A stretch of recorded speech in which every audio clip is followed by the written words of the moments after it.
दोस्तों, गज़ा के हालात इन दिनों भी अबतर ही हैं और जैसा मैंने आपको पहले बताया कि गज़ा के हालात में कोई अभी बेहतरी नहीं आई है। जो आदाद व शुमार है उसके मुताबिक, जिसको यूएन भी मानता है,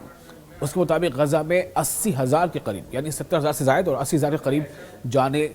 चली गई हैं। और ये सब कुछ हुआ है अक्टूबर 2023 से लेकर के अक्टूबर 2025 के दरमियान। और आपको पता है कि 10 से 11 अक्टूबर से सीज़ फायर लागू है, लेकिन सीज़ फायर के बावजूद वहाँ पर जो हलाकतें हुई हैं वो काफ़ी दिलखराश मंजर पेश करती हैं। आज दरअसल मैं आपसे ये क्यों बता रहा हूँ, आपसे मैं इसलिए बताने जा रहा हूँ क्योंकि एक आलमी सैंडास फिल्म फेस्टिवल में एक डॉक्यूमेंट्री फिल्म जो है वो स्क्रीनिंग की गई, उसकी स्क्रीनिंग हुई और उस फिल्म से जो सच्चाई, जो हकीकत सामने आई है, उसने समझिए कि बस एक पहलू को सामने रखा है और इससे दुनिया बिल्कुल हैरान है कि आखिर ऐसा कैसे हुआ होगा। आपको बता दें कि जो अमवात हुई हैं उनमें आपने रजब का नाम सुना होगा, उस बच्ची का, जिसके बारे में मतलब क्या ही कहा जाए। तो अभी जो एक स्क्रीनिंग हुई है उसके मुताबिक इसमें 80,000 के आसपास जो जाने गई हैं। अब ये फिल्म जो है मुहीत है या मरकूज़ है ख़ासतौर से वहाँ काम करने वाले उन हालात में, जबकि हर दिन हर रात वहाँ बमबारी हो रही थी, आसमान से आग के शोले और आग के गोले गिर रहे थे। तो वहाँ पर किन हालात में वहाँ पर डॉक्टरों ने अपना किरदार अदा किया है, इस पर दिखाया गया। और डॉक्टरों के ज़ुबानी वहाँ के जो हालात हैं उसकी जो कलमबंद किया गया उसे, और उसको जो नरेट किया गया है, वो अब ये हकीकत है जिसको बहुत कोशिश हुई कि दुनिया से इसको छुपा कर रखा जाए कि वो हकीकत सामने आ चुकी है। जो सैंडास फिल्म फेस्टिवल उसके दौरान दिखाई जाने वाली जो फिल्म है उसको लेकर के लोग अब काफ़ी, ये हालांकि एक डॉक्यूमेंट्री फिल्म है और इस डॉक्यूमेंट्री फिल्म में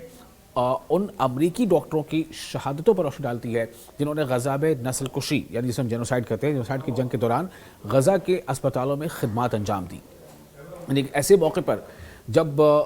मुल्क के कई हिस्सों में, सिर्फ फ़लस्तीन में ही नहीं बल्कि दुनिया के भी कई मुल्कों में लगातार प्रोटेस्ट हो रहे थे, आवाज़ें उठ रही थी, लेकिन उस वक्त शायद दुनिया उस तरह से नहीं जान रही थी जो 2025 के लगभग आखिर में जब दुनिया ने इसको लेकर के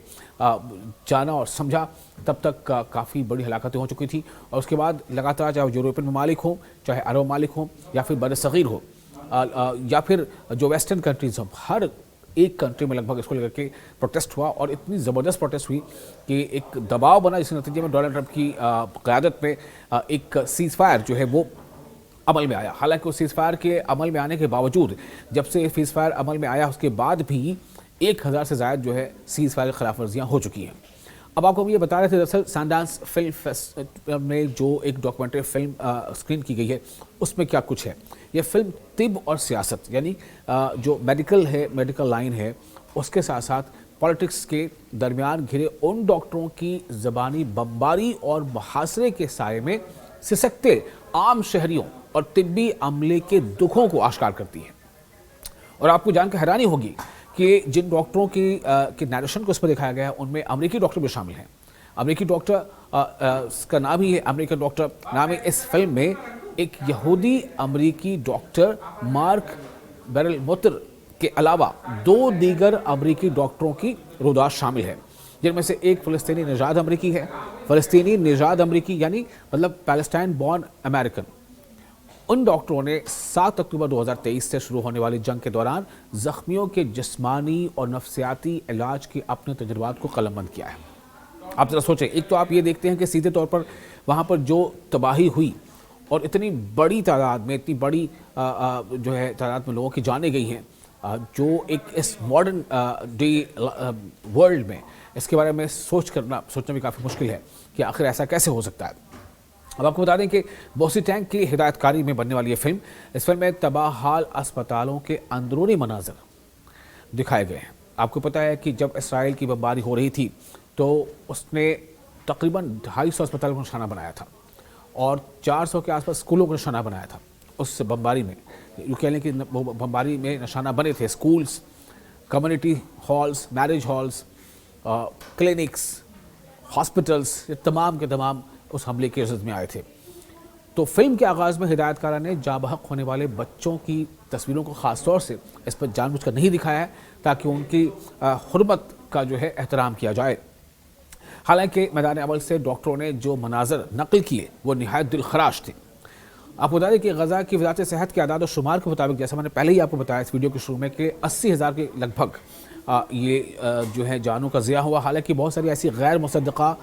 यानी अपुष्ट जो खबरें हैं वो तो यहाँ तक बताती हैं कि मरने वालों की तादाद 2 लाख के करीब है। लेकिन चलिए हम उसी की बात करते हैं, उसी आंकड़े की बात करते हैं जिस आंकड़े को खुद यूएन ने भी माना है। तो अब इस जदीद, जो मैंने पहले बताया जदीद मतलब मॉडर्न, इस मॉडर्न वर्ल्ड के लिए बदतरीन नस्ल कुशी है, यानी जेनोसाइड है। आज़ा कटने और संगीन जख्मों के इलाज के साथ साथ ये फिल्म उन तीनों डॉक्टरों की उन कोशिशों को भी दिखाती है जो उन्होंने वॉशिंगटन के फैसला साज ऐवानों और अमरीकी और इसराइली मीडिया तक मजलूमों की फरियाद पहुंचाने के लिए की हैं। फिल्म के एक मंजर का जो जिक्र है जिसमें डॉक्टर बेरिल मोतिर, मैंने आपको पहले ही बताया कि डॉक्टर बेरिल मोतिर जो इजरायली डॉक्टर है यानी यहूदी डॉक्टर है, लेकिन चूंकि कहते हैं ना कि जब आप प्रोफेशन में आते हैं तो आपकी एक जिम्मेदारी, एक फ़र्ज़ होता है। तो हत्ता कि इसराइली हमले थे, लेकिन फिर भी जो पैलेस्टाइन नज़ाद यानी पैलेस्टाइन बॉर्न डॉक्टर हों, अमेरिकी या फिर इसराइली, तो फिल्म के एक मंजर में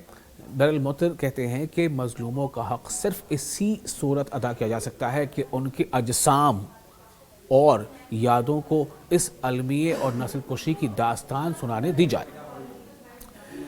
जितनी भी इसमें पिक्चर्स दिखाई गई हैं, तस्वीरें दिखाई गई हैं, उनको छुपाना सच्चाई के साथ दुश्मनी है। डॉक्टर ये कह रहे हैं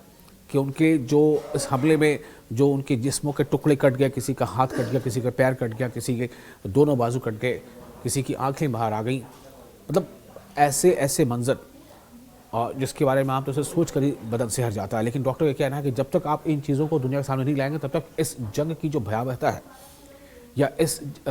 जंग भी कहना सही नहीं होगा, तो जेनोसाइड बराबर कहा जाए, इस जेनोसाइड की जो असल हकीकत उससे दुनिया वाकिफ़ नहीं हो पाएगी। उन्होंने आगे ये भी बताई है इसमें बातें कि अमरीकी टैक्स दहनगान को ये जानने का पूरा हक़ है, जो भी टैक्स पेयर है, कि उनकी रकम से क्या किया जा रहा है। ये बहुत बड़ी बात उठी है कि क्या अमेरिका के जो टैक्स पेयर्स हैं और जिस तरह से अमेरिकी गवर्नमेंट लगातार माली मदद करती है इसराइल की, या जो असलहे से मदद करती है, तो अमेरिकन टैक्स पेयर के पैसे से ही ये सब कुछ हो रहा है। तो वो ये कहते हैं कि अमेरिका के जो टैक्स पेयर्स हैं उनको भी पता होना चाहिए कि दरअसल क्या कुछ हो रहा है, उनके पैसे का इस्तेमाल किस तरह से हो रहा है। डॉक्टर के नज़दीक मनाजर को धुंधला करना सहाफ़ती अखलाकियात के मनाफी है और ये मीडिया और आवाम की जिम्मेदारी है कि वो हकीकत को वैसा ही दिखाए जैसी वो है। यानी डॉक्टर खुद ये कह रहे हैं, डॉक्टर का दरअसल कहना इससे मतलब ये है, वो ये चाहते हैं, डॉक्टर का नरेशन का मतलब ये था कि दुनिया को हू बहू हकीकत पता चलनी चाहिए कि हुआ क्या है। क्योंकि अगर कुछ भी आप करके दिखाएंगे तो इससे जो जालिम है उसके जुल्म पर पर्दा पड़ेगा, जबकि जुल्म से पर्दा उठाना है कि उसने क्या किया। दूसरी जानिब काबिज इसराइल गजा में जंगी जराइम के इल्ज़ामात की तरदीद करता है और यह दावा करता है कि वो शहरी तनसीबात बशमुल अस्पतालों के अंदर मौजूद जंगजुओं को निशाना बना रहा है और उनके नीचे सुरंगें मौजूद हैं वगैरह वगैरह। ताहम फिल्म के मरकज़ी किरदारों में से एक डॉक्टर फेरोइस सैदुआ ने किसी भी किस्म की सुरंगों की मौजूदगी की तरदीद करते हुए कहा है कि ज़ख्मी जंगजुओं की मौजूदगी अस्पतालों को निशाना बनाने का जवाज़ नहीं हो सकती, क्योंकि अगर वो ज़ख्मी है तो फिर वो एक मरीज़ है और मरीज़ अस्पताल में हो सकता है, मरीज़ अस्पताल में हो सकता है। अस्पताल है ही वो जगह जहाँ मरीज़ का इलाज किया जाए, जहाँ डॉक्टर मरीज़ों का इलाज करते हैं। वो ये नहीं देखते कि ये किस रंग का है, किस नस्ल का है, कौन सी ज़बान बोलता है या क्या काम करता है। डॉक्टर के सामने मरीज़ मरीज़ होता है। तो ये दस्तावेज़ी फिल्म यानी कि ये जो डॉक्यूमेंटेशन का काम जो है उन मुश्किलात का भी अहाता करता है जिनका डॉक्टरों को सामना करना पड़ा, जैसे सरहदों से तिब्बी सामान और अद्वियात की स्मगलिंग और बाज़ औक़ात आखिरी लम्हात में उन्हें गज़ा दाखिल होने से रोक दिया जाना। अब आप सोचिए कि गज़ा में अस्पतालों में जो ज़ख्मी है उनकी तादाद इतनी है कि मुश्किल हो रही है कि कैसे सबका इलाज किया जाए। दूसरी तरफ जो दूसरे मुल्कों से जो अद्वियात यानी कि दवाएं और जो मेडिकल इक्विपमेंट्स या तमाम चीज़ें आ रही हैं उनको सरहद पर भी इसराइली फ़ौज रोक देती थी, उन्हें अंदर दाखिल होने नहीं दिया जाता था, जिसके नतीजे में डॉक्टरों की परेशानी का आप अंदाज़ा कर सकते हैं। इसके अलावा इन अस्पतालों में काम करना जो मुसलसल बमबारी की जद में थे, यानी डॉक्टर्स वो अपनी मेडिकल शोबे से जुड़े होने का फ़र्ज़ अदा कर रहे हैं, वो अस्पतालों में बीमारों का इलाज कर रहे हैं, उन्हें पता है कि अस्पताल भी हमले की जद में है, इस पर किसी भी वक्त बमबारी हो सकती है जैसा कि होती रही। तो सैनडांस में नुमाइश के मौके पर सेदुआ ने बताया, वहाँ पर अपनी बातें वहाँ पर रखी। उन्होंने बताया कि अमरीकियों को ये जानने की ज़रूरत है कि वहाँ क्या हो रहा है और उनका पैसा कहाँ खर्च हो रहा है, ताकि वो खुद फैसला करें कि क्या वो इसे कबूल करते हैं। उन्होंने अपनी बातचीत में आगे ये भी कहा कि कोई भी बच्चों के कत्ल में शरीक नहीं होना चाहता, लेकिन इस वक्त हम सब इस जिम्मेदारी का हिस्सा हैं। डॉक्टर सैदवा की शहादत इसलिए भी अहम है, शहादत मतलब यहाँ पर है गवाही, जहाँ हम कह सकते हैं कि जो आई विटनेस अकाउंट है, जो नरेशन है, कि वो 2025 में खान यूनिस के नासिर अस्पताल में होने वाले उस डबल स्ट्राइक हमले के वक्त भी वहाँ मौजूद थे, जिसमें पहली गलतगिरी के बाद मदद को पहुँचने वाले पैरामेडिकल स्टाफ और सहाफ़ी भी शहीद हो गए थे।